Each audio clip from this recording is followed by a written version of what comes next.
Differentiated integration as a strategic choice, as the European Union is dealing with internal and external challenges.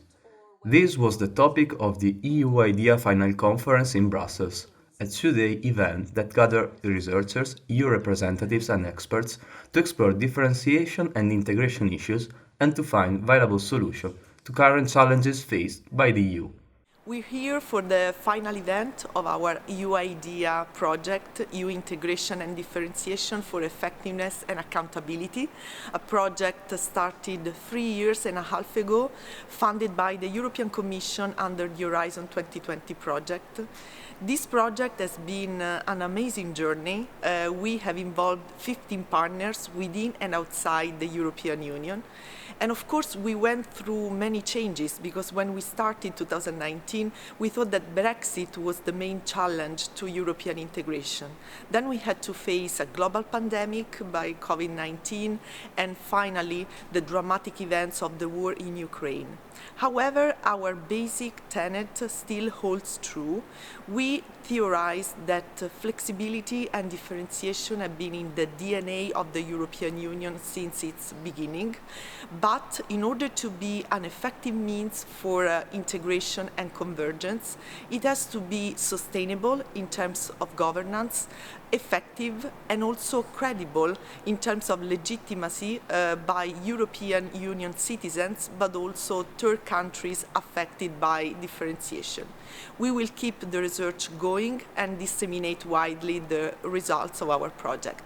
5 panels with the greatest experts on these research topics that cover the ways in which history and narratives around differentiation influence today's state of the EU, democracy and legitimacy as cornerstone of a differentiated EU, and sustainability, security and solidarity in a wider Europe, but also the implication of the EU-UK Trade and Cooperation Agreement and how a differentiated union behaves in a complex world.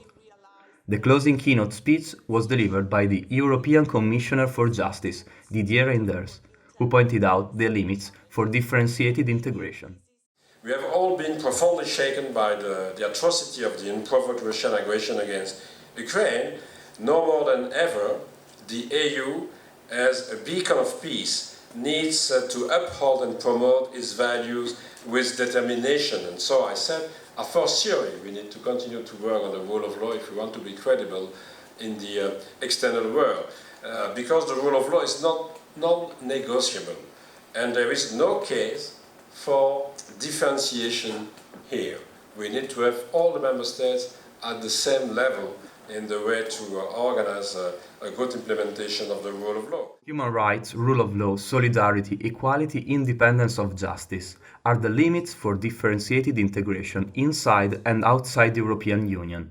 And this is not in contradiction with the final results of the EuIdea project. I think this was a perfect conclusion of our event. Also because basically your assessment coincided with the results of our research project for 3.5 years. We also concluded that, in fact, flexibility and differentiation can be a tool for policy effectiveness, but at the same time we have to set some limits. And these limits can be the reinforcement of the role of the institutions, the European Commission, but also judicial authorities. There can be also the need to set some red lines, and for sure rule of law is one of those.